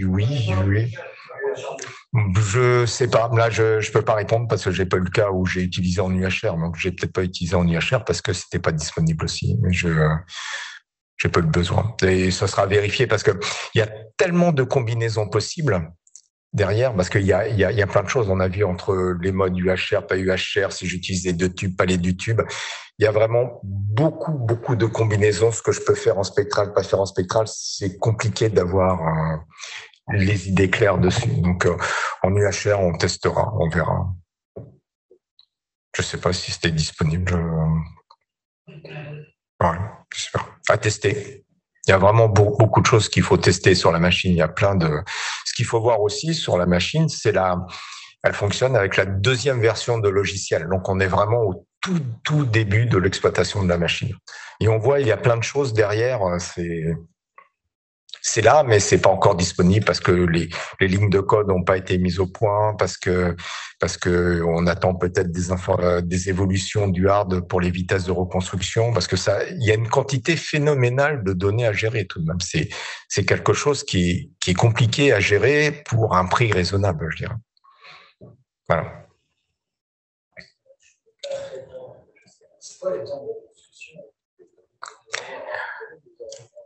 Alors, sur un force, la machine, elle est donnée pour 40 images à la seconde. Alors, sur le Naotome, ça sera un peu plus long parce qu'il y a un peu de calcul, mais franchement, je ne sais pas ce que c'est, mais qu'on voit un examen et les vitesses de reconstruction. Après, pour tout ce qui est imagerie spectrale, c'est peut-être un peu plus long, mais on n'est pas derrière à attendre instantanément la réponse. Mais sur un scanner standard, là, je peux répondre, c'est 40 images secondes. Sur le Naotome, je me souviens plus du chiffre. Mais c'est très rapide. Hein. Il y a vraiment, si on prend l'IRS, par exemple, c'est un reconstructeur d'images avec des cartes graphiques comme celles utilisées dans les jeux vidéo pour faire des calculs massivement parallèles. Et c'est vraiment du matériel de pointe dedans. Voilà.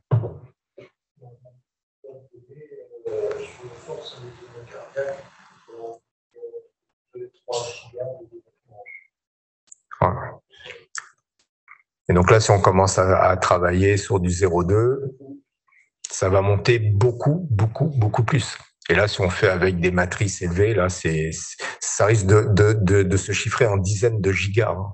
C'est énorme.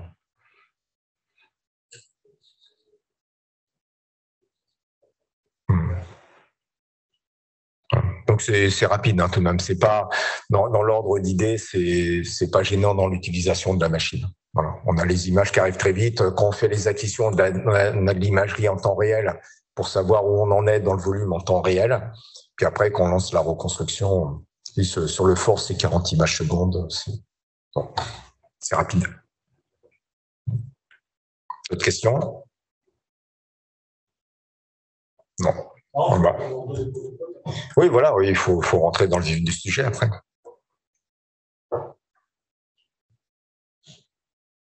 Bah, bonne utilisation, faites de belles images avec.